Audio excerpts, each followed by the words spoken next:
What the flip am I doing today? I'm gonna ruin some baits. Well, maybe.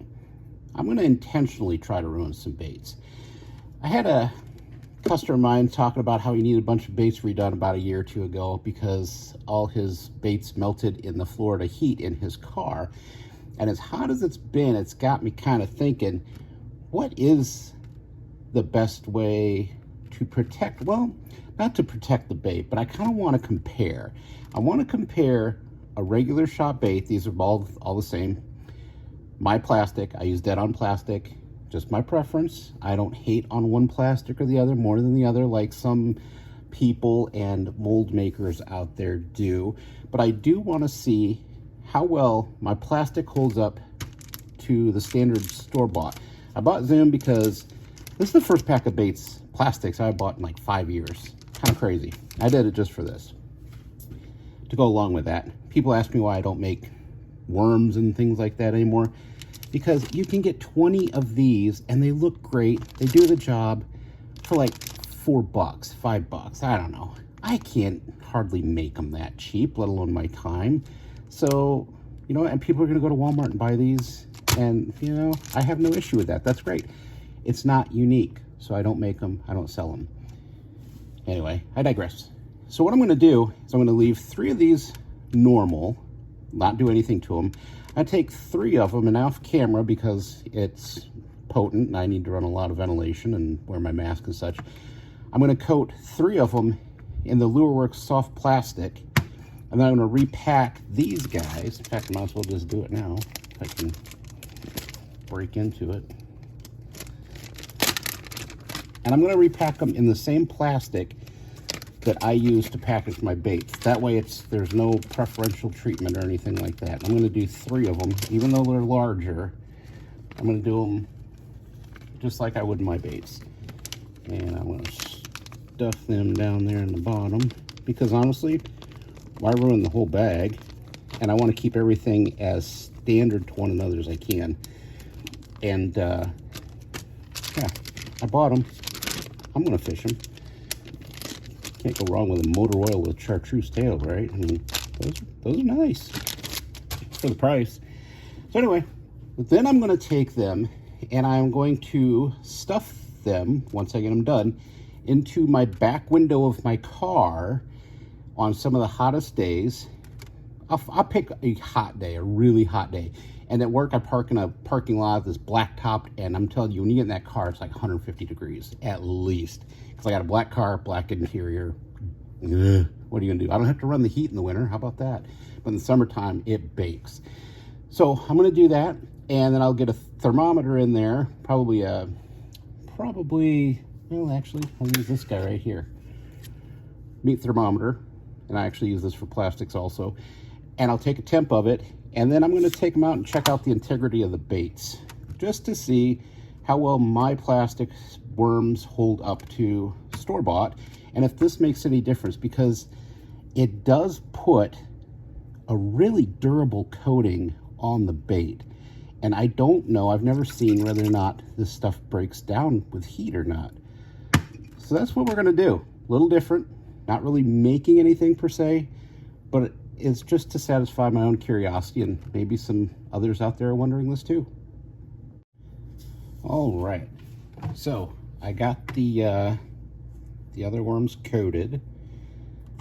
I basically just stuck a pin in them, then I brushed on the coating instead of breaking out the airbrush and have to clean that again because so those will be going in that. The regular, what I'm going to do too is, since they had a little bit of oil on them, I'm going to put one drop of oil into these bags just to help slip them in to the bag. And no, I'm not using LureWorks oil, contrary to popular belief with the bottle. Once that bottle was gone, because I used it to basically lube my injectors, I put dead on oil in it, and I kind of wish Dead On would do that. I mean, they come in like a tiny little pint milk jug looking thing, but it would be nice if they did something like that. Anyway, just to be fair, like I say, same bag. Sorry, God, one of these days I'm going to learn y'all don't like looking at my hands and arms. That's spread around a little bit. Get the air out. Hit the camera. Show you my arms some more. Good golly. All right, I take the sewing pins out of those. Handy little items, by the way. They really are for a lot of stuff you just wouldn't think about.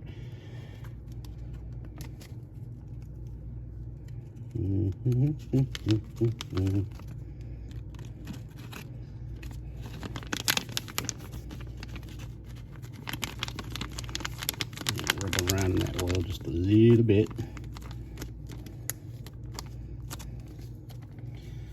All right, so we have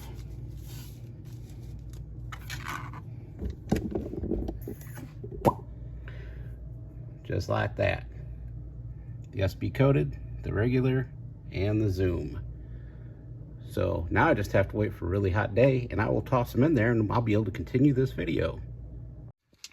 Okay, gonna be a hot one today, so guess where these are going.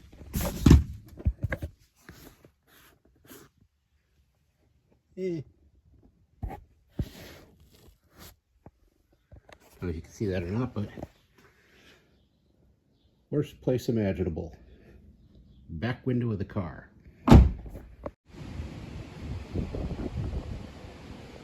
They're baking, but it's not as hot as I was hoping it would be.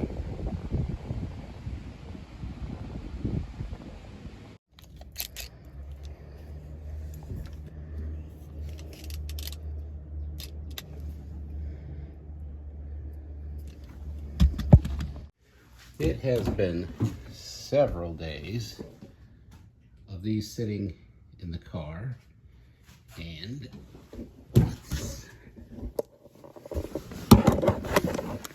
sorry, you guys probably can't see anything. It's pretty dark in my garage.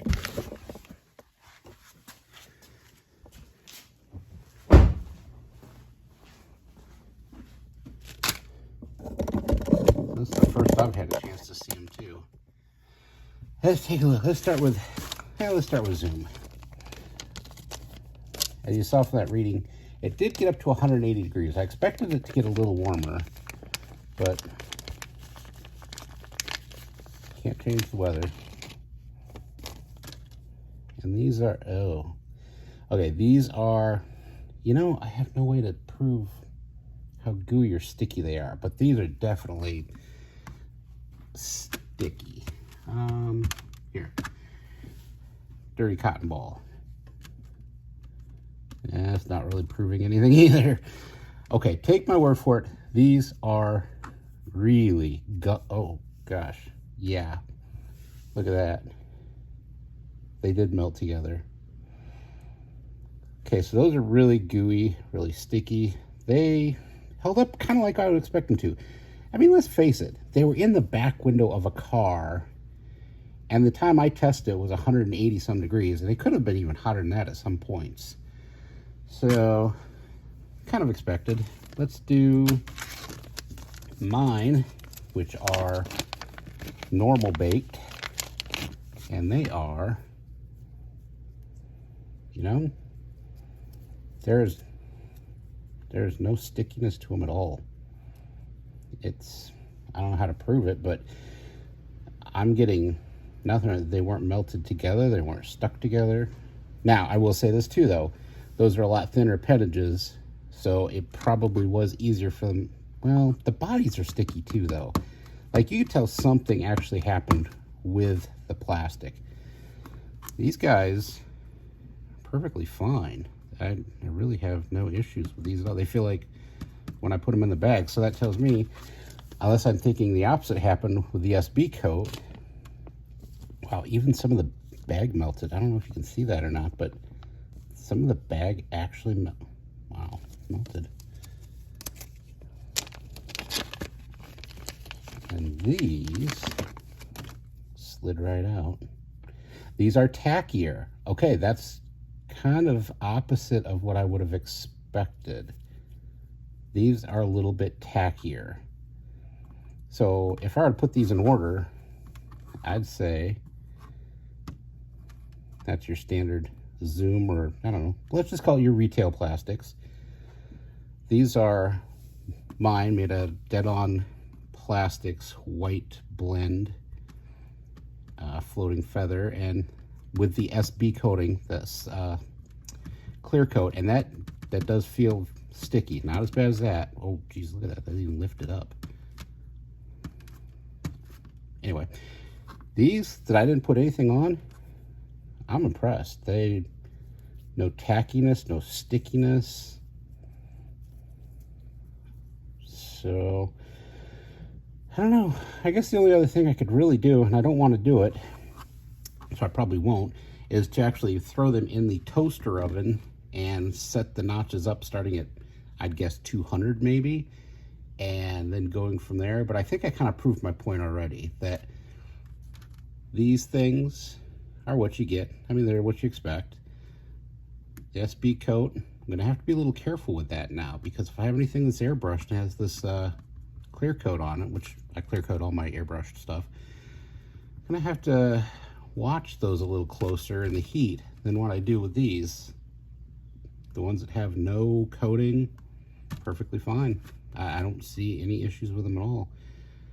So anyway, it's just a dumb little experiment I wanted to try out because it was so hot. And yeah, I missed last week as far as videos, the 4th of July weekend and her week, and I don't know, kind of feeling burned out. So I don't know if I'm going to continue doing these weekly or bi-weekly or what I've actually got planned, but we'll see. I'm just going to say, don't expect something on every Friday anymore. We'll just leave it at that. If I do and I surprise you, great. I'm not leaving you open to any disappointment, though. In the end, thanks for watching. Don't like, don't subscribe. I'm not your dad. I can't tell you what to do. Have a great day.